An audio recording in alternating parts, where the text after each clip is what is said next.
أعوذ بالله من الشيطان الرجيم.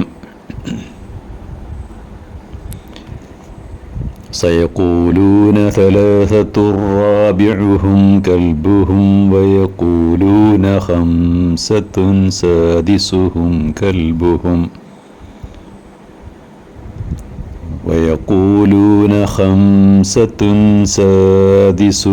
كلبهم رجما بالغيب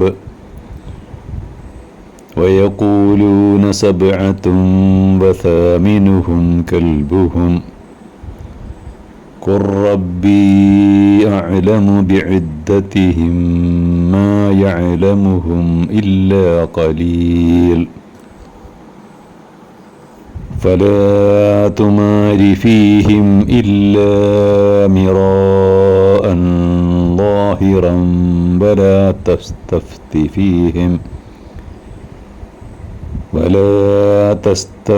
فيهم منهم أحدا ولا تقولن لشيء إني فاعل ذلك غدا إلا أن يشاء الله واذكر ربك إذا نسيت وقل عسى أن يهديني ربي لأقرب من هذا رشدا فلبثوا في كهفهم 300 سنين وازدادوا 9.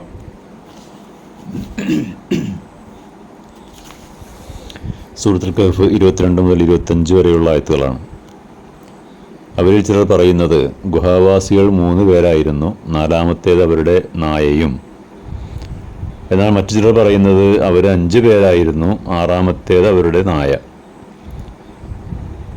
എന്നാൽ ചിലർ പറയുന്നത് അവർ 7 പേരായിരുന്നു, 8ാമത്തേത് അവരുടെ നായ. നബിയെ അവരോട് പറയുക, ഗുഹാവാസികളുടെ കൃത്യമായ എണ്ണം എൻ്റെ റബ്ബിന് മാത്രമേ അറിയൂ. അവരിൽ തുച്ഛമാളുകൾ മാത്രമേ ശരിയായ എണ്ണം അറിയുന്നുള്ളൂ.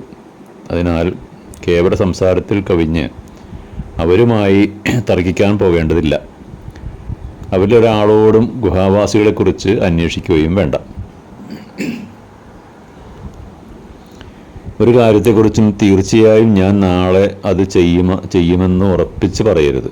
കാരണം അള്ളാഹു ഉദ്ദേശിച്ചാലല്ലാതെ നിനക്കൊന്നും ചെയ്യാൻ കഴിയില്ല.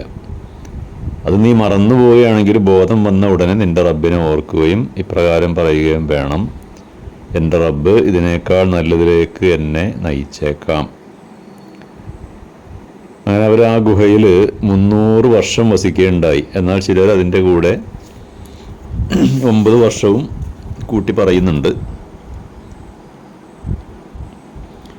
ഇവിടെ ആദ്യായത്തിൽ ഗുഹാവാസികളുടെ എണ്ണത്തെക്കുറിച്ചുള്ള വിവിധ അഭിപ്രായങ്ങളാണ് ഉദ്ധരിച്ചത്. അവസാനം പറയുന്നത് അവർ 7 പേരും കൂടെ അവരുടെ നായയും ഉണ്ടായിരുന്നുവെന്നാണ്. ഇബ്നു അബ്ബാസ് റളിയല്ലാഹു അൻഹു ഈ ഗുഹാവാസികൾ 7 പേരായിരുന്നുവെന്ന് പ്രസ്താവിച്ചിട്ടുണ്ട്. ഗുഹാവാസികളുടെ എണ്ണത്തിൻ്റെ കാര്യത്തിൽ തർക്കിച്ച് സമയം കളയേണ്ടതില്ല. മറിച്ച് അവർ 300 വർഷക്കാലം ഉറങ്ങിയതും പിന്നീട് ഉണർന്നതുമായ ആ സംഭവത്തെക്കുറിച്ചാണ് ചിന്തിക്കേണ്ടത്. അള്ളാഹുവിൻ്റെ ദൃഷ്ടാന്തങ്ങളിൽപ്പെട്ട ഒന്നായിരുന്നു എന്ന് മനസ്സിലാക്കുകയാണ് വേണ്ടത്. ഗുഹാവാസികളുടെ പേരുവിവരങ്ങളൊക്കെ യഹൂദ ക്രൈസ്തവ കഥകളിൽ വിവരിക്കുന്നുണ്ട്. ശേഷമുള്ള ആയത്തിൽ നബി തിരുമേനിയോടും എല്ലാ വിശ്വാസികളോടുമുള്ള ഉപദേശമാണ്. ഒരു കാര്യത്തെക്കുറിച്ചും ഞാനത് ചെയ്യും എന്നൊരാളോടും തറപ്പിച്ച് പറയരുത്.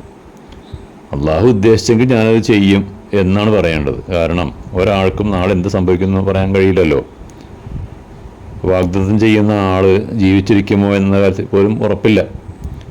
അപ്പോൾ അതുകൊണ്ട് എന്ത് വാഗ്ദാനം ചെയ്യുമ്പോഴും ഇൻഷാ അല്ലാഹ് ഞാനങ്ങനെ ചെയ്യാം എന്നേ പറയാവൂ.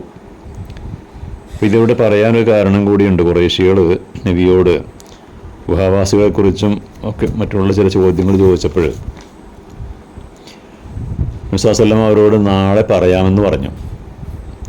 പക്ഷേ ഈ വിഷയത്തിൽ അള്ളാഹുവിൽ നിന്നുള്ള വഹി ദിവ്യ സന്ദേശം ഇറങ്ങിയത് ദിവസങ്ങൾക്ക് ശേഷമാണ്. അപ്പോൾ അതുകൊണ്ടാണ് ഈ വിഷയം പ്രത്യേകം എടുത്തു പറയാൻ കാരണം. വാഖിറു ദഅ്വാനാ അൽഹംദുലില്ലാഹി റബ്ബിൽ ആലമീൻ.